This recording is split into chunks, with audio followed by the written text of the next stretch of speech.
உங்கள் அனைவரையும் வணங்கி வரவேற்கிறேன். இந்த இனிய மாலை பொழுதிலே திரளாக கூடியிருக்கும் திருப்பத்தூர் நகர மக்களையும் இந்த நிகழ்ச்சியை நடத்த அனுமதித்தது மட்டுமல்லாமல் இங்கு வந்து எங்களை வரவேற்ற உயர் திரு ரெக்டர் டாக்டர் மரி ஆரோக்கியம் ஐயா அவர்களையும், ரெவரண்ட் ஃபாதர் மரிய சூசை அவர்களையும் மற்றும் தூய நெஞ்ச கல்லூரியின் எல்லா பணியாளர்களையும் பொறுப்பாளர்களையும் வணங்கி வரவேற்கின்றேன். இந்தியாவைப் போல குற்றங்களின் எண்ணிக்கை குறைவாக இருக்கும் சமுதாயமும் வேறு எங்கும் இல்லை.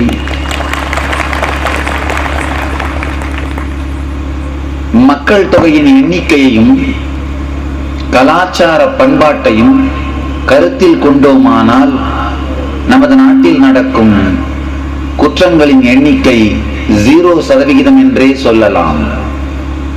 நடக்க வேண்டிய அளவு என்று மற்ற நாடுகளோடு நாம் ஒப்பிட்டு பார்த்தோமானால் நம்முடைய நாட்டில் வெறும் ஒரு ஒதுக்கிவிடத்தக்க அல்லது மறந்து மன்னித்து விடத்தக்க குற்றங்கள் தான் நடக்கின்றன. அந்த அளவுக்கு ஒரு இனிமையான சமுதாயம் நமது சமுதாயம். அக்செப்டன்ஸ் என்று சொல்வோம், சகிப்புத்தன்மை என்று. ஆனால் அதையெல்லாம் தாண்டி நமது தூய நெஞ்ச கல்லூரியின் நிர்வாகிகள் சகிப்புத்தன்மை என்கிற வார்த்தையை தாண்டி வரவேற்கும் தன்மை என்கின்ற இனிமையான சூழலுக்குள் நுழைந்து வரவேற்கும் தன்மையோடு என்னை வரவேற்றதற்கு ஆழ்ந்த நன்றியை தெரிவித்துக் கொள்கின்றேன். வெறும் சகிப்புத்தன்மை என்பது சாதாரணமானது, ஜஸ்ட் லீகல், சட்ட ரீதியான ஒரு விஷயம். ஆனால் வரவேற்கும் தன்மை என்பது இதய ரீதியான ஒரு விஷயம். இவர்கள் வெறும் சட்ட ரீதியான சகிப்புத்தன்மை என்கின்ற நிலையை தாண்டி இதய ரீதியான வரவேற்கும் தன்மை என்கின்ற நிலையிலிருந்து என்னை வரவேற்றமைக்காக ஆழ்ந்த நன்றியை தெரிவித்துக் கொள்கின்றேன்.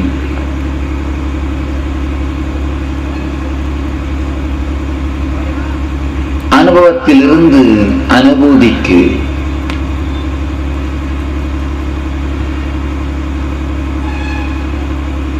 மீண்டும் மீண்டும் எல்லா ஞானிகளும், கிருஷ்ணராகட்டும், கிறிஸ்துவாகட்டும், முகமதுவாகட்டும், புத்தராகட்டும், குரு கோவிந்த் சிங் ஆகட்டும், மகாவீரராகட்டும், ராமகிருஷ்ணராகட்டும், ரமண மகர்ஷியாகட்டும், இந்த பூமியிலே வந்துதித்த எல்லா ஞானிகளும், எல்லா மகான்களும், எல்லா ரிஷிகளும் மீண்டும் மீண்டும் உபயோகப்படுத்தும் ஒரு வார்த்தை அனுபூதி. தனக்குள் உணருதல். Be still and know thyself. உங்களுக்குள் ஆன்ம ஞானத்தை ஆழ்ந்து உணருங்கள். ஒவ்வொரு ஞானியும் வேறு வேறு வார்த்தைகளை உபயோகப்படுத்தலாம். ஆனால் மீண்டும் மீண்டும் அனுபூதி என்கின்ற வார்த்தையே எல்லா ஞானிகளும் வலியுறுத்துகிறார்கள். உண்மையில் அனுபூதி என்றால் என்ன? அது மனிதனுக்கு சாத்தியம்தானா? சாத்தியம்தான் என்றால் அதற்கான வழி என்ன? இந்த 3 கேள்விகளைத்தான் இன்று நாம் ஆராயப் போகிறோம். அனுபூதி என்றால் என்ன?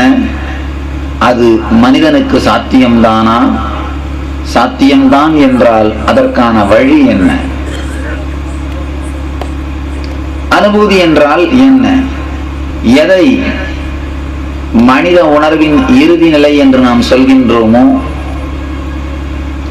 இறை உணர்வின் இறுதி நிலை என்று நாம் சொல்கின்றோமோ, மனித உணர்வின் இறுதி நிலையும் இறை உணர்வின் இறுதி நிலையும் சங்கமிக்கும் நிலை. எங்கே மனித உணர்வு மறைந்து இறை உணர்வு துவங்குகிறதோ, எந்த இடத்திலே மனித நிலை மறைந்து இறைநிலை வெளிப்படுகின்றதோ, எந்த இடத்திலே மனித உணர்வு இறை உணர்வோடு சங்கமிக்கின்றதோ, எந்த இடத்திலே மனித மனம் தன்னுடைய அடிப்படையை ஆதாரத்தை இழந்து அகங்காரத்தில் இருந்து விடுபட்டு தனக்குள்ளான ஆத்ம ஞானத்துள் சங்கமிக்கின்றதோ, அந்த நிலையைத்தான் நாம் இறைநிலை என்று அழைக்கின்றோம். இறைநிலை என்று நாம் அழைக்கும் உணர்வு, இறைநிலை என்று நாம் அழைக்கின்ற நிலை அனுபூதி என்கிற வார்த்தையினால் ஞானிகளால் பேசப்படுகின்றது. நமக்கெல்லாம் ஏற்படுற அடுத்த கேள்வி, இப்ப அனுபூதிக்கு என்ன சாமி அவசியம்? இருக்கிற பிரச்சனைகளையும் இருக்கிற வேலைகளையும் செய்யறதுக்கே நமக்கு நேரம் இல்லை, அனுபூதிக்கு என்ன அவசியம்? அனுபூதிக்கு அவசியம் இருக்கிறதோ இல்லையோ, அது உங்களுடைய அடிப்படையான குணம். அனுபூதிக்கு அவசியம் உண்டா அவசியம் இல்லையா என்பதை ஆராய்ச்சி செய்ய நான் வரவில்லை. அவசியம் உண்டு என்றாலும் அவசியம் இல்லை என்றாலும் அது உங்களுடைய இயற்கையான ஸ்வபாவம், அது உங்களுடைய இயற்கையான வாழ்க்கை முறை. அதை உணராத பொழுது நாம் நம்முடைய வாழ்க்கையில் அளவுக்கு மீறிய சிக்கல்களை உருவாக்கி கொண்டே செல்கின்றோம். உடல் ரீதியாகவும் மன ரீதியாகவும் நாம் ஏற்படுத்தும் எல்லா சிக்கல்களுக்கும் அடிப்படையான காரணம் நமக்குள் எப்பொழுதும் இருக்கும் இறைநிலையை நாம் மறுப்பது. ஒரு மாதத்திற்கு முன்பு நடந்த ஒரு நிகழ்ச்சி, ஒரு அன்பர் தீராத வயிற்று வலியினால், தீராத மலச்சிக்கலினால் வேதனைப்பட்டு கொண்டிருந்தார். அவருடைய வார்த்தையின்படி அவர் 15 வருடங்களாக அந்த மலச்சிக்கலிலே தவித்துக் கொண்டிருக்கிறார். சுவாமி கிட்ட, சுவாமி நீங்கள் ஏதாவது உதவி செய்ய முடியுமா என்று கேட்டு வந்தார். சாமி அவர்கிட்ட சொன்னா, ஐயா ஒரு 10 நாட்கள் மட்டும் நீங்கள் இந்த உடல் இல்லை என்கின்ற உணர்வோடு வாழுங்கள் அப்படின்னு சொன்னேன். நான் இந்த உடல் அப்படிங்கிற எண்ணத்தை மறுத்து ஒரு 10 நாட்களுக்கு மட்டும் இந்த உடலுடைய இயக்கத்தை சாட்சியாக இருந்து கவனியுங்கள். நீங்கள் இந்த உடல் என்கிற எண்ணத்தை விட்டுவிட்டு இந்த உடலுக்குள் என்ன நடந்தாலும் நடக்கட்டும் என்று சாட்சியாக ஒரு 10 நாட்கள் மட்டும் வாழுங்கள் என்றேன். 10 நாட்களுக்கு பிறகு அந்த பக்தர் ஓடோடி வந்தார். அன்றிலிருந்து இன்று வரை மலச்சிக்கல் மாயமாக மறைந்து விட்டது. உண்மையில் நடந்த நிகழ்ச்சி. அன்பர் கேட்டார், சுவாமி 15 ஆண்டுகளாக எனக்குள் இருந்த இந்த மலச்சிக்கல் எப்படி 10 நாட்களில் மாயமாய் மறைந்தது? என்ன மந்திரம் செய்தீர்கள் என்றார். இது மந்திரமோ மாயமோ தந்திரமோ இல்லை. நான் இந்த உடல் என்று நீங்கள் நினைக்கும் பொழுது உடலை நீங்கள் அளவுக்கு மீறி சீரழிக்கின்றீர்கள், இந்த உடலை அவமரியாதை செய்கின்றீர்கள். உங்களுடைய சுகத்திற்காக மனதில் நீங்கள் சுகம் என்று எதை கற்பனை செய்து வைத்திருக்கிறீர்களோ, அல்லது மனதில் சுகம் என்று எதை உங்கள் சமுதாயம் உங்களுக்கு கற்றுக் கொடுத்திருக்கிறதோ, அந்த சுகத்திற்காக உங்கள் உடலை சீரழிக்க நீங்கள் தயங்குவதே இல்லை. உதாரணம் சொல்லணும்னா, ராத்திரி 12 மணி வரைக்கும் அந்த கிரிக்கெட் முன்னாடி உட்காந்து டிவியில பார்த்துட்டு இருக்கீங்க இல்லையா? டிவி முன்னாடி உட்காந்து ராத்திரி 12 வரை உட்காந்து கிரிக்கெட் பார்த்துட்டு இருக்கீங்க. கண் சொக்கும், கண்ணில் நீர் கோர்த்து ஏதாவது அந்த விளம்பரம் வரும்பொழுது இந்த விளம்பர இடைவேளையில கண் தானாகவே மூடிக்கொண்டு தூக்கத்தை கேட்கும்.